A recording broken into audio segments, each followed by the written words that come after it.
Bom dia, boa tarde, boa noite, professor Gleberson Rifo, para mais uma aula de patologia. Hoje vamos falar patologia relacionada ao sistema ósseo. Então, patologia óssea tem bastante coisa para a gente aprender, bastante nomes de ossos que são de fraturas, que são bem interessantes, que elas descrevem muito como foi o trauma daquele paciente, o que ele passou, o que aconteceu, para que aquela característica de fratura acontecesse. Então é bem legal mesmo.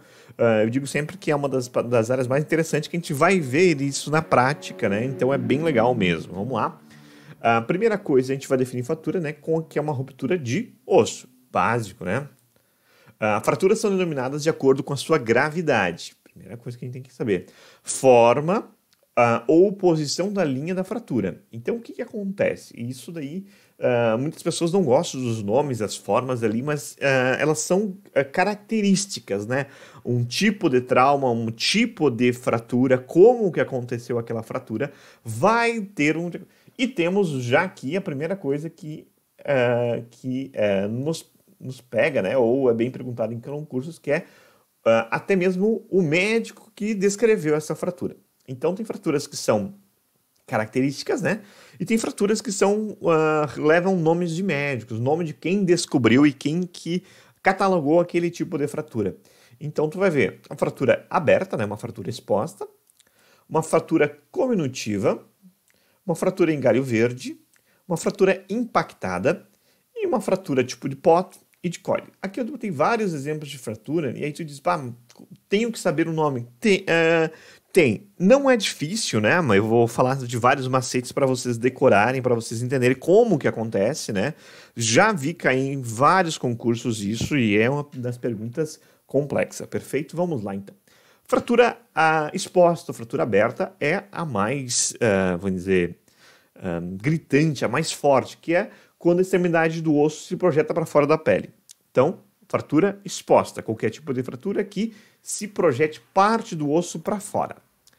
A fratura cominutiva, ela tem uma característica, que é o fragmento esmagado ou quebrado em pedaços, os fragmentos ósseos menores se alojam entre dois fragmentos principais. Essa fratura é difícil de tratar. Eu sempre digo, a fratura cominutiva é como, vamos dizer, pensa num esmagamento, algo que quebrou, ó, que fez uma pressão nesse sentido do osso, ó, e os fragmentos estão em vários fragmentos, em 2, 3 fragmentos, mas esses fragmentos não estão alojados um dentro do outro. Por isso que eu sempre falo, pensa a seguinte, vai associar que a fratura cominutiva é como ali de comer, ó. É como tivesse mastigado. Apertou, quebrou e tá aqui. Perfeito? Por que eu tô falando isso? Porque depois, quando a gente falar na fratura impactada, ela também tem as mesmas características, só que o tipo de trauma é diferente. Então, o tipo de fratura é diferente. Obviamente, são fraturas que têm uma dificuldade de tratar, porque não é só colocar esse osso no lugar, porque tem vários fragmentos e aí tem que ter todo um tratamento diferente. Perfeito?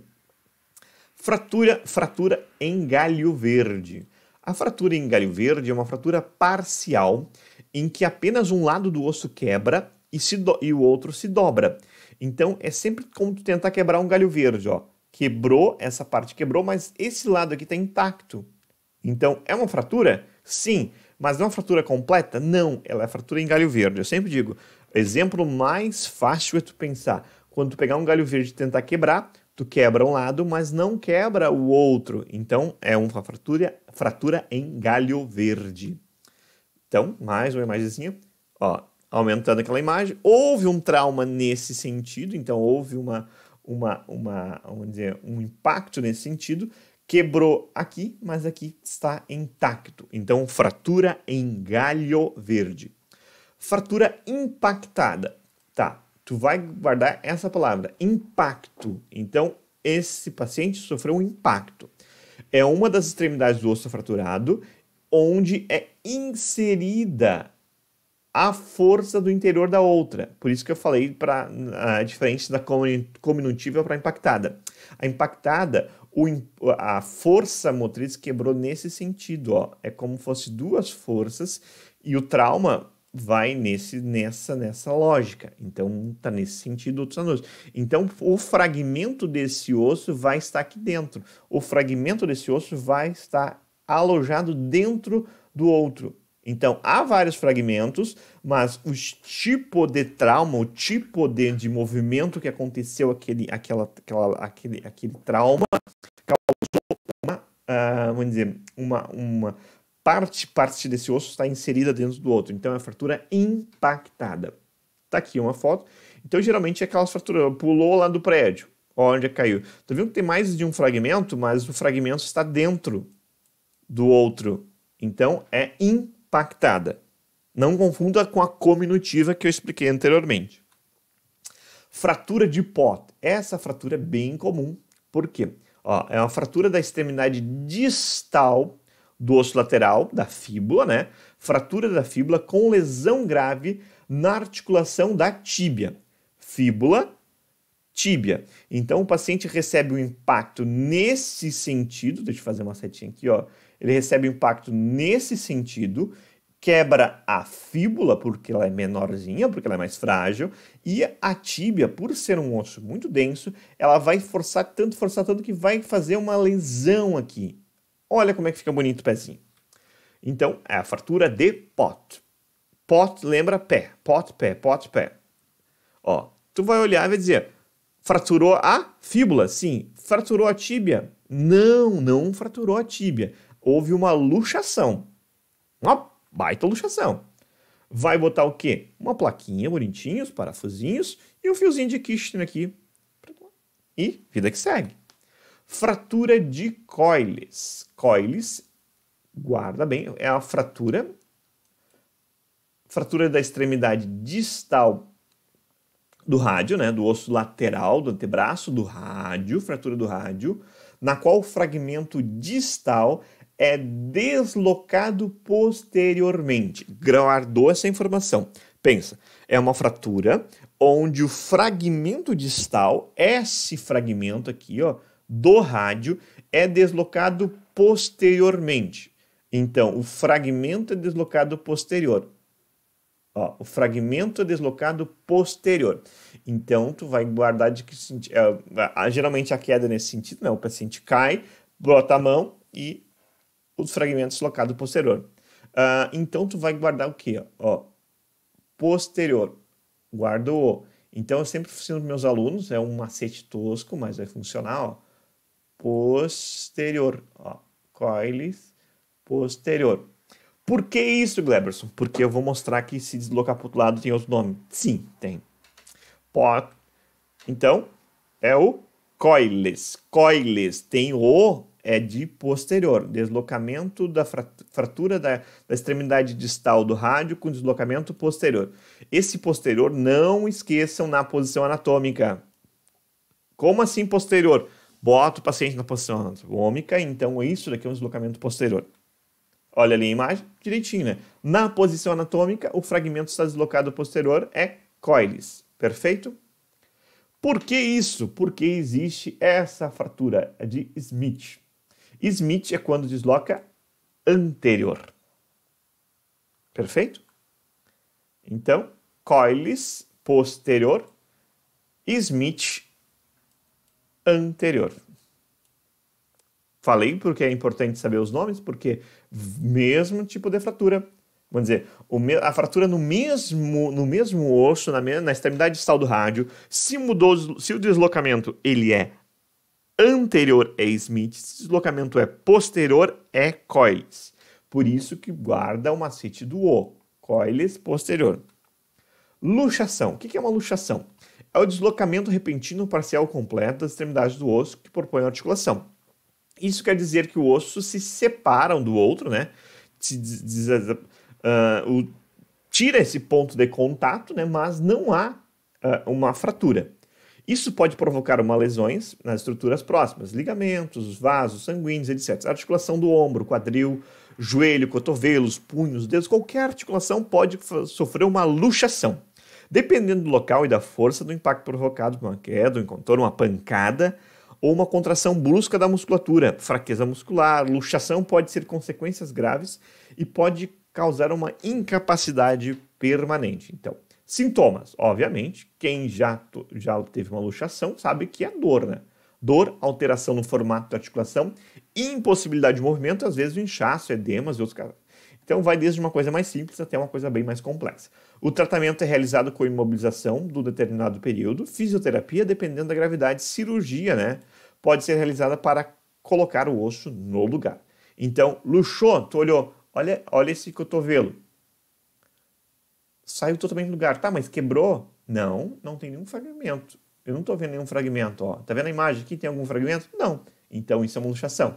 Ombro, mesma coisa. Tornozelo, acrômio clavicular. Sim, tudo é luxação quando não quebra. Então, olha aí, houve um deslocamento. Não tem nenhuma fratura aqui nessa imagem, tanto na AP quanto no perfil. Olha como interessante, né? Aqui tá fazendo uma AP bonitinha, né? Aí me diz, como é que eu faço a perfil? Tá aqui. Mas isso é mas eu posiciono o paciente na mesma, não sei como foi posicionado o paciente, mas é um perfil, porque aqui eu tô vendo, ó, a una direitinho aqui, ó, e aqui eu tô vendo também, ó, processo coronoide, o olecrano, eu vejo toda a incisura troclear. Perfeito. Fez um perfil, fez duas imagens que mostram que não tem fratura e é só colocar no lugar. Então, aqui o Y escapular, né, que é bastante realizado, que tu vê como normal, quando a cabeça do húmero está bem no meio do Y. Normal. Luxação posterior, deslocamento posterior, luxação anterior. Por isso que é tão realizado o Y escapular. Tá aqui algumas estruturas bem importantes para a gente estudar, né? Olha aqui que legal. Todos os númerozinhos ali. Importante a gente saber essa questão de anatomia. Então, tu vai entender. Ó, vamos começar lá pelo 1. Ó, que osso está vindo aqui? Ó, esse aqui é a clavícula. Pensa, ela tem um formato de clave de sol. Não sei o que eles estavam bebendo para fazer isso, mas é clavícula. Aqui é o acrômio. Por isso aqui a articulação acrômio clavicular. Número 3, a gente vai falar a gente vai ter dois tubérculos aqui bem importante. O que tá e a goteira do bicipital aqui no meio. Então, uma das partes uma das divisões do bíceps passa aqui dentro. Então, tem o tubérculo maior, tubérculo menor, goteira do bicipital. Aqui é o colo cirúrgico. Lembra que eu falei, eu acho que todo mundo é meu aluno, desculpa. Mas aqui é o colo cirúrgico do úmero. O colo anatômico está aqui em cima. Ó, o colo anatômico está aqui em cima. Colo cirúrgico e úmero. Tá aqui é a cabeça, né? Cabeça do úmero. 8, a escápula. E aqui uma costela. Eu não vou contar para descobrir qual que é. Beleza, pessoal? Vamos lá. Bursite. O que é bursite? Uma inflamação da bursa. Pequena bolsa contendo que tem um líquido que envolve as articulações. Funciona como amortecedor. Entre os tendões, ali, ossos e tecido muscular. A bursite, foca no IT, ocorre principalmente com os ombros, cotovelos e joelhos. Obviamente, uma articulação que tenha bastante movimento para inflamar, né? Entre as causas destacam traumatismos, infecções, lesões por esforço, uso excessivo da articulação, movimento repetitivo, artrite, uma inflamação aguda das articulações, gota, depósito de cálcio ali, né, de cristais de ácido úrico nas articulações. Então, uma inflamação da bursa. Sintomas: dor, edema, inchaço, inflamação e restrição de movimento. O tratamento deve ser feito sob orientação médica, inclui anti-inflamatório, se é uma inflamação, né, relaxante muscular, aplicação de gelo para diminuir o edema, né, redução de movimento na área afetada. Principalmente isso, né? Reduz o movimento na área afetada e vai tratar com algum anti-inflamatório. Exercício, fisioterapia pode ajudar, desde que orientados por profissionais especializados. Os casos mais graves podem exigir uma intervenção cirúrgica. Tá ali. Uma inflamação na bursa. Tá aqui, a bursa ela funciona aqui como amortecedor. Lembra que eu recém falei do acrômio, né? Acrômio e o tubérculo maior. Quando tu levanta o braço, ele bate aqui. Por isso que é um movimento repetitivo. Vai jogar vôlei e está fazendo aquele movimento. Vai batendo, batendo, batendo. Vai inflamar a bursa. Então, tu tem a bursite. Tá ali. Aqui é uma ressonância magnética e tu pega exatamente a área inflamada aqui, ó. bem bonitinha, bem visualizado. Tendinite, inflamação ou lesão em excesso no tendão. O IT sempre entrega que é inflamação, né? É uma estrutura fibrosa no músculo que une. Tendinite pode acontecer por vários resultados: lesão, excesso de uso, envelhecimento, uma vez que o tendão vai perdendo elasticidade. Os locais mais afetados pela tendinite são ombros, mãos, cotovelo, punho, quadril, joelho, tornozelo. Áreas afetadas geralmente o lado que o indivíduo tem mais força, o membro que ele mais usa repetitivamente na vida diária e no trabalho. Sintomas: dor no tendão afetado, piora com o movimento, sensação de queimação e radiação no local. Tratamento: aconselha-se fazer o esforço com os membros não afetados, né? Não fazer, né? Tomar medicamentos indicados pelo médico, realizar a fisioterapia. A fisioterapia é importante para tratar o inchaço, dor e inflamação. Raramente é necessária uma cirurgia para remover fisicamente o tecido inflamatório ao redor do tendão. Mas está lá. Ó, uma inflamação no tendão, tendinite. Síndrome da túnel do carpo. É uma neuropatia resultante da compressão do nervo mediano. O nervo mediano é aquele que passa dentro do túnel do carpo. Estrutura anatômica localizada na mão e no antebraço. Através do túnel rígido, né, além do nervo mediano, passam tendões flexores revestidos com tecido sinovial. Qualquer situação aumenta da pressão dentro do provoca a compressão do nervo mediano, síndrome do túnel do carpo. Isso vai ser muito característico por esse nomezinho, LER, lesão do esforço repetitivo. Quem trabalha com esforço repetitivo, especialmente mexendo a mão lá, digitando, isso pode causar uma lesão do esforço repetitivo. Sintomas: parestesia. Se é uma lesão do túnel, compressão do nervo mediano, compressão de um nervo resulta em parestesia. Essa é a palavra. Uma sensação de formigamento dormência que manifesta à noite, né? Ou ocorre fundamentalmente na área de inervação do nervo mediano. Tratamento é o uso de uma órtese para imobilizar o pulso, caso não haja melhora, pode usar cortisona no canal do carpo ou até mesmo procedimento cirúrgico. Então, mesma coisa, imobiliza porque é uma inflamação, é uma compressão, tem algo inchando ali dentro que está comprimindo o nervo mediano. E tu vai ter a compressão, vai ter o formigamento no primeiro, segundo, terceiro e parte do quarto quirodáctilo, parte dedo. Por quê? O nervo mediano inerva esse dedo e o nervo ulnar inerva esses dois. Então, uma compressão no nervo resulta em dor e parestesia, formigamento, aquela sensação, perda de força. Em quais dedos? Nesses daqui.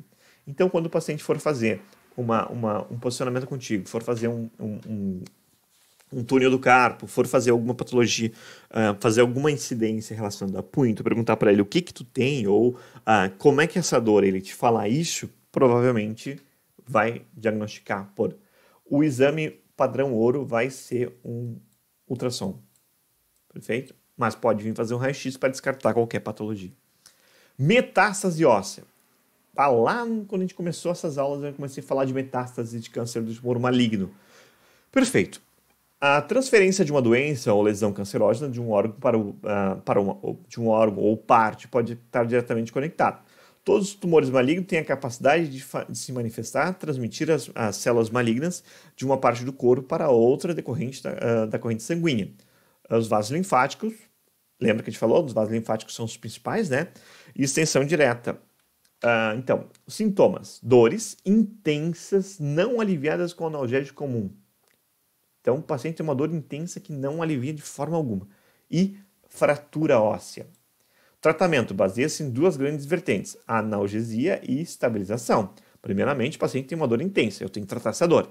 Pode ser cirúrgica, colocando materiais protéticos, né, incluir uma combinação de radioterapia, ou até um tratamento lá com samário para diminuir.